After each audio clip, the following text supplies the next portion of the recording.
Lepo pozdravljeni v novicah tedna, ki jih začenjamo z obiskom ministra za razvoj, strateške projekte in kohezijo Zvonka Černača v Posavju. Tamkajšnji župani so izrazili skrb glede izvedbe že odobrenih projektov v programskem obdobju 2014-2020 in priprav na novo evropsko finančno perspektivo 2021-2027. Minister si je med drugim ogledal naložbo v turizmu sofinancirano z evropskimi sredstvi Čebeljak oziroma Glamping Resort Term Paradiso v Dobovi. V pogovoru o dokončanju odobrenih projektov še iz te perspektive, denimo kolesarskih stez in energetskih obnov, so župani opozorili, da grejo stvari počasneje, kot so šle v prejšnji perspektivi, in smo pozvali seveda ministra, predvsem kar se tiče pospešiti operativno na nižjih nivojih, izdajajo soglasje in podobne stvari.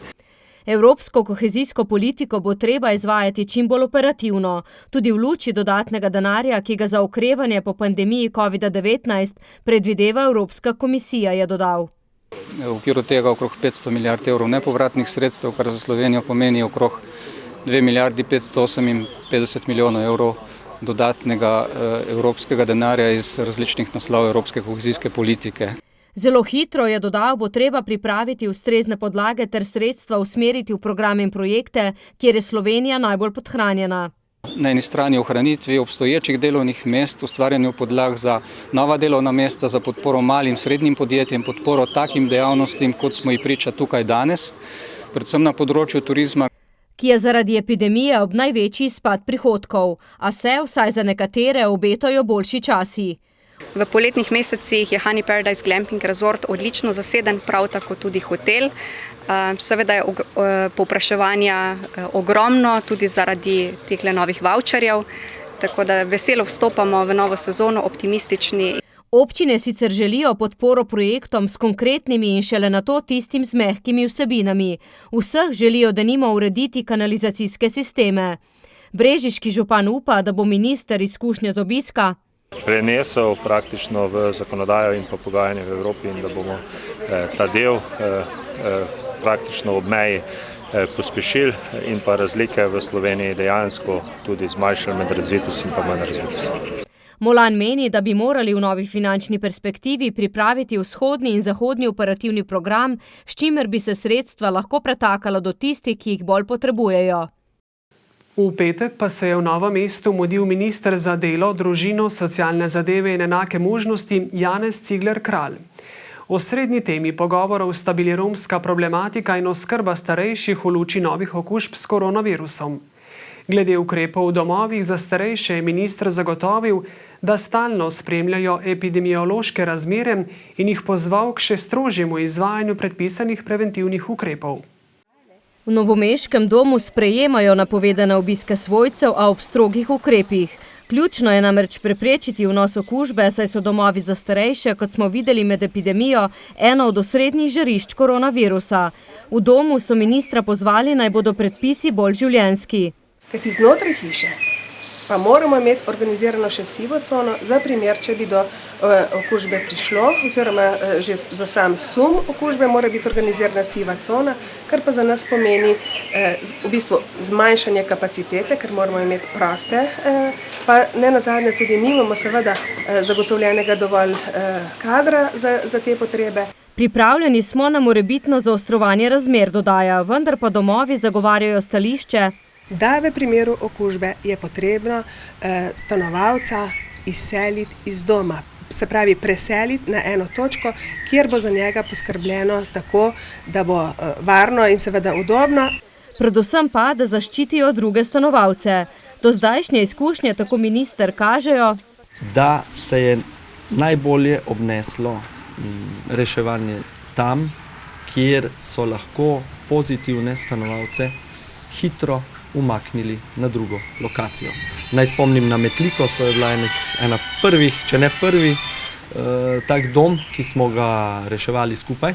Tudi Ministrstvo za zdravje nadaljuje je naklonjeno vzpostavitvi regijskih COVID bolnišnic v jeseni, v katere bi lahko o pojavu virusa v domovih nastanili okužene. Velika zahvala gre tukaj vsem, ki so bili zaslužni, odgovorni za to, da so tako uspešni bili v boju v času epidemije.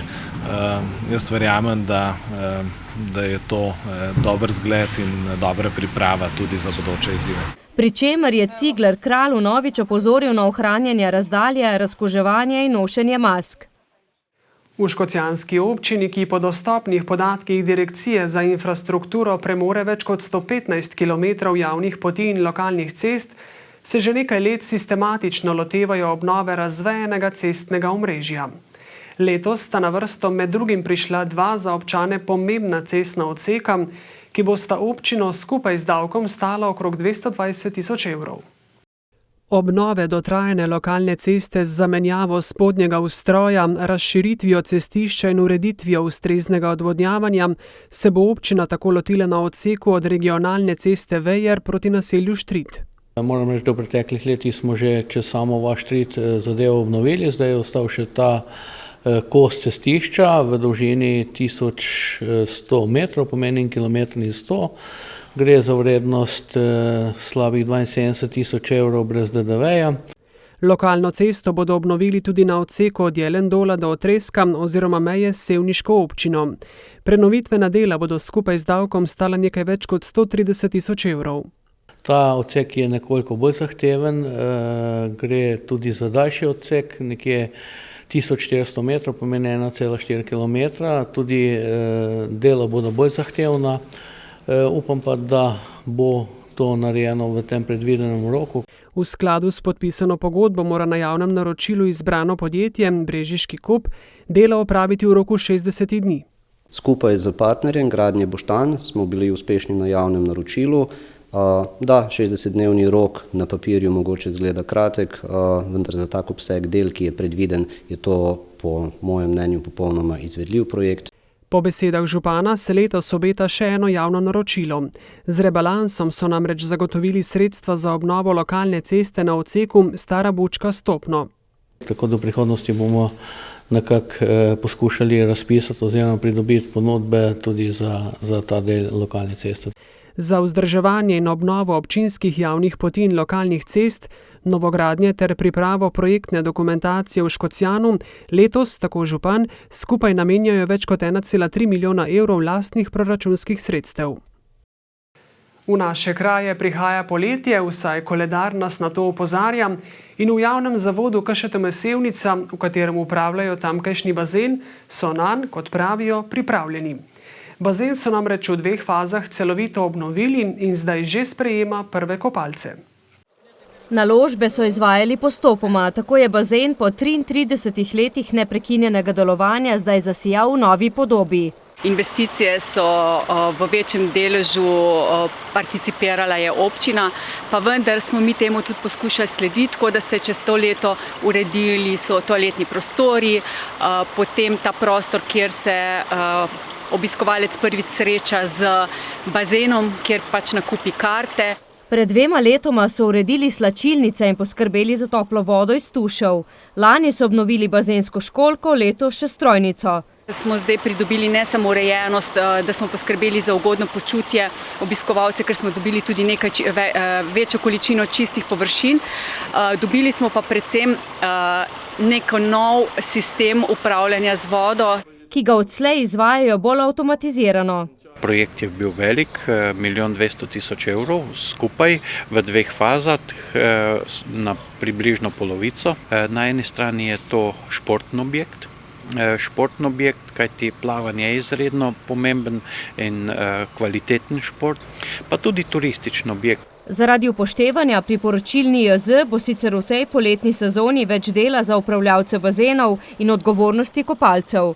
Za bazenski kompleks, ki se nahaja znotraj prostorskega načrta Stadion, imajo sicer še nekaj načrtov v smislu športa in rekreacije, poudarja Ocvirk. V okviru bazenskega kompleksa in športnega doma pa je v tem letu že načrtovana prenova strehe, ki je ravno tako dotrajana, in potem prenova notranjih objektov, tistih, ki so potrebni.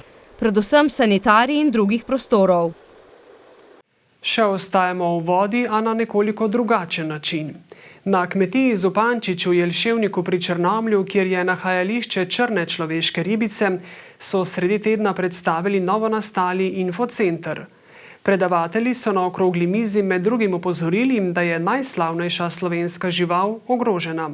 Najbolj jo ogroža prav človek. Namen infocentra, ki je nastal v sklopu projekta Črna človeška ribica, je informiranje javnosti o ekološki občutljivosti območja, na katerem živi ta jamski endemit. Če so bili v preteklosti njegovi največji sovražniki strupeni PCB, cink in celo arzen, mu danes po življenju streže povečana vsebnost nitratov v vodi. Najbolj črn scenarij bi bil, da človeške ribice, ki jih gledamo in snemamo, so zadnja generacija. Ko ga ne bo, ga nimamo kam naseliti, tudi če bi ga umetno vzgojili. Če bo uničen podzemni svet, ga ne moremo naseliti nazaj, ker ga nimamo kam. Zato moramo biti izjemno pozorni pri ohranjanju tega našega čuvaja podzemne vode, dodaja Kostanjšek. Ali so nitrati posledica razlivanja gnojevke iz bioplinarne ali pridejo vodo s pesticidi, še ni jasno. Po njegovem pa je zmotno gnojenje in kmetijstvo kar povprek prepovedati. Kajti? Mi ne vemo, kaj varovati, ker ne vemo, kje je življenjski prostor. Zato je nujno s hidrološko analizo ugotoviti, od kod priteče voda, v kateri živi Proteus, in potem ta območja strogo varovati. Če si Slovenci dajemo močerila v grbe in na kovance, bi morali imeti tudi denar za stalen nadzor, a država zato nima pretiranega posluha, zaključuje Kostanjšek. Zato pa že 2 leti kakovost vode na 4 izvirih budno spremljajo mladi raziskovalci iz Srednje šole Črnomelj pod vodstvom profesorice Vesne Fabjan. Gre za večplasten problem, pritrjuje župan. Zaradi tega smo letošnjem letu pravzaprav tudi v proračunu namenili kar zajeten proračunski kolač z namenom, da pripravimo projektno nalogo, celovito projektno nalogo, ki bo problematiko habitata človeške ribice in zaščite vodnega vira obravnavala celostno, a začeti in končati bo potrebno pri skrbi za čisto podtalnico. Absolutno pregnojeno, kakorkoli že jemljemo to gnojevko, vi računate, da skozi ta kraški svet gre to zelo hitro v podzemlje. Žal je to tudi naša, vaša, recimo, pitna voda. In kdo je odgovoren? Bulok s prstom kaže na državo, a okoljski minister Vizjak je obisk v Beli krajini odpovedal zadnji hip.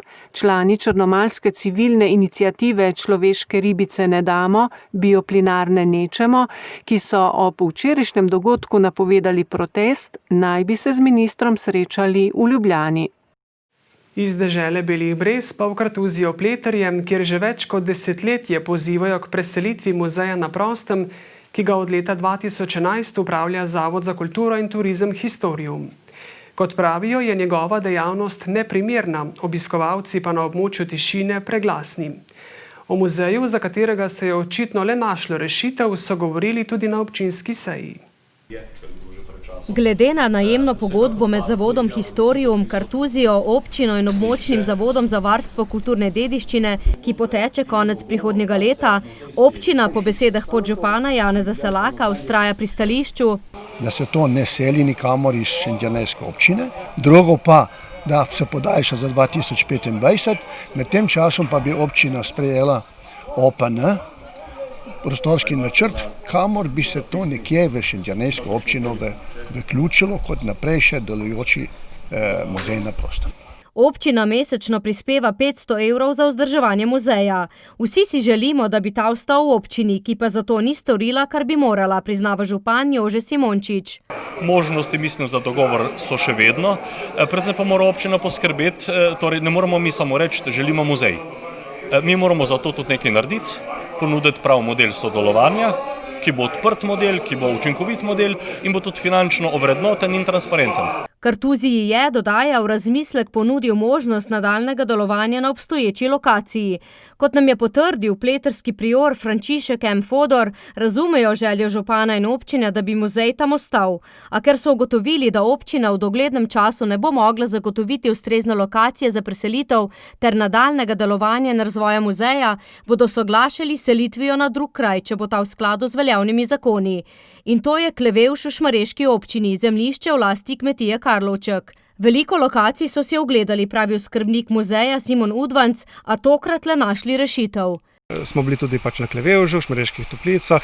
Lokacija je bila meni osebno zelo zanimiva, sploh v povezavi z ostalimi ponudbami, tako da smo potem z lastnikom kmetijo Karlovček stopili v kontakt in se resno začeli pogovarjati o rešitvah.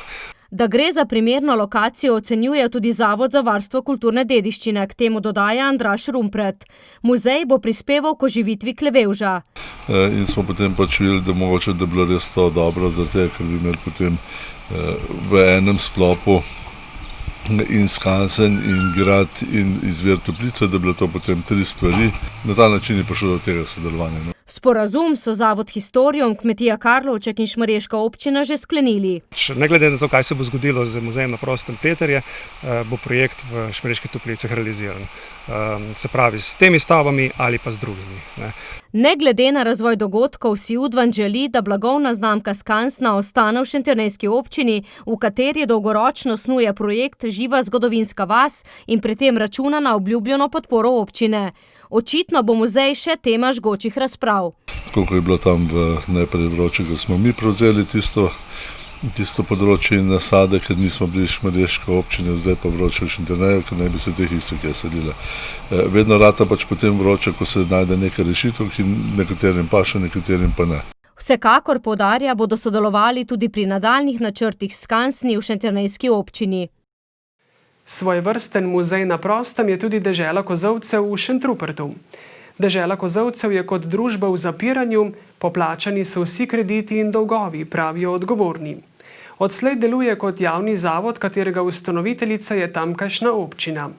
Opravlja muzejsko dejavnost in s tem povezano varstvo kulturne dediščine. Da pa bo še privlačnejši za obiskovalce, so ta teden v njem rokave zavihali občani in ostali prostovoljci. Kot pojasnjuje župan Andrej Martin Kostelec, stoji zdaj dežela kozolcev na lastnih zemljiščih, saj je občina odkupila še preostali del, na katerem se ta muzej razteza. Tako da bi rekel, vse, kar se dogaja, se na lastnem. Tudi zato zdaj lahko predvidevamo neke manjše investicije, zato da se lahko na samem svojem prostoru to investira. V zavodu je zaposlena le direktorica. Na pomoč pri delu pod kozolci, ki ga nikoli ne zmanjka, pa priskočijo tudi prostovoljci in študenti. Tudi študentko naravovarstva imamo, ki veliko pomaga, ne sem tukaj fizično v muzeju, ampak trenutno ureja zelo pomembno dokumentacijo, to je dokumentacija Nika Kralja. Z njim se bomo pa več predstavili v septembru, ko bomo obeležili 100-letnico njegovega rojstva. Pomagajo pa seveda tudi domačini, še posebno ta teden, ko poteka delovna akcija. Dežela kozolcev tako vse bolj postaja ekomuzej.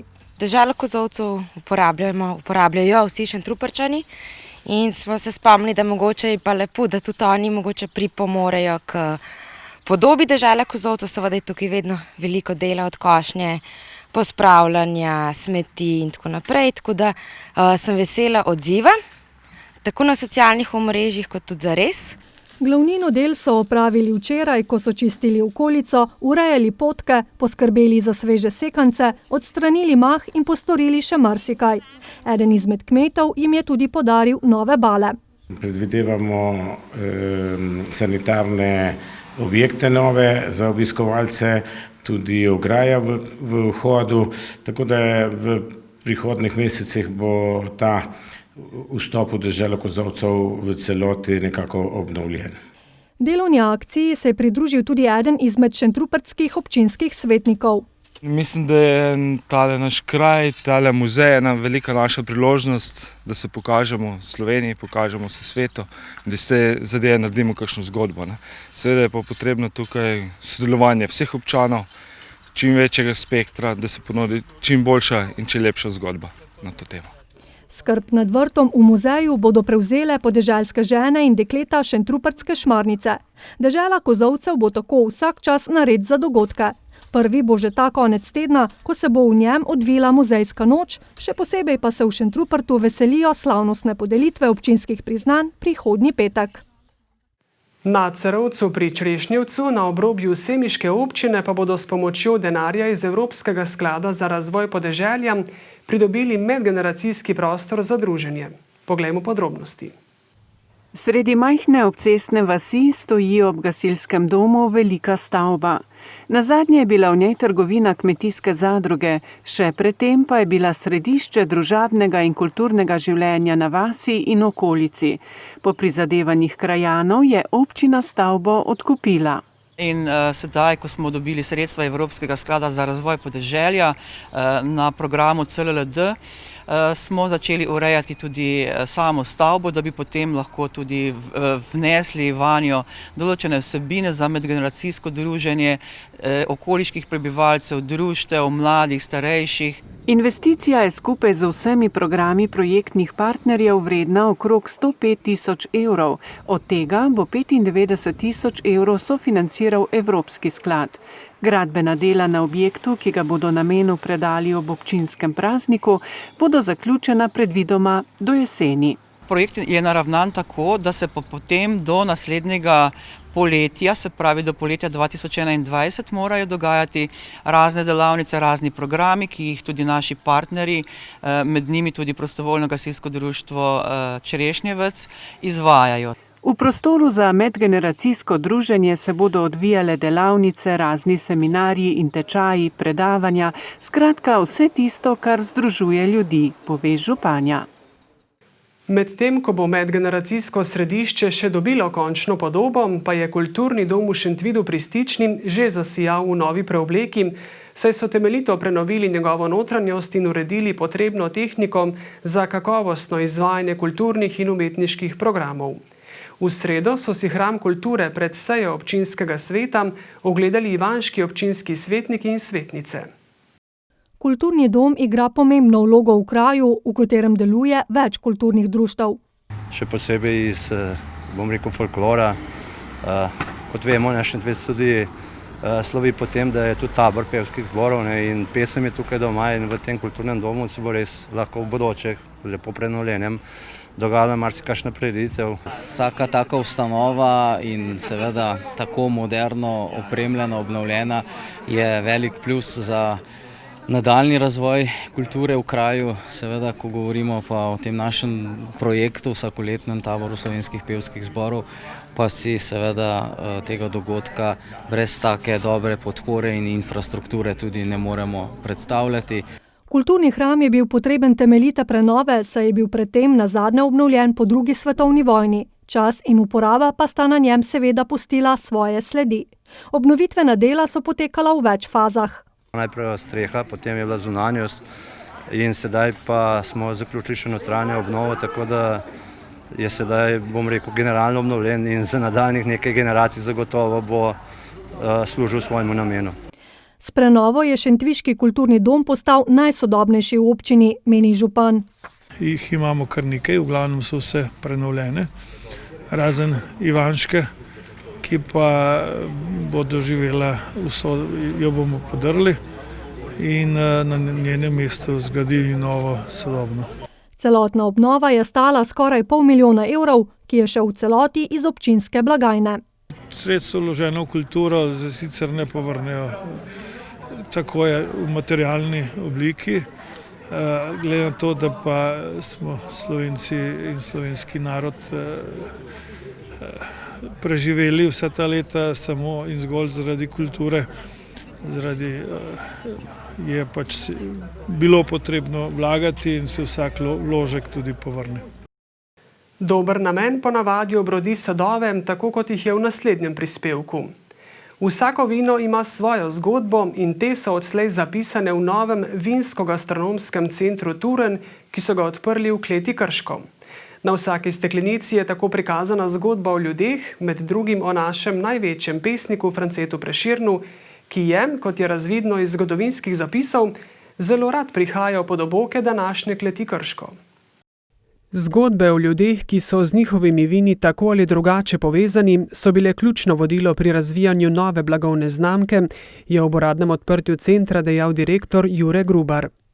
Smo razvili novo celostno grafično podobo, poleg tega, da seveda razvijamo novo vsebino vin, ki imajo poudarek, se pravi v vinogradi, v trti, v sodih, v kleti.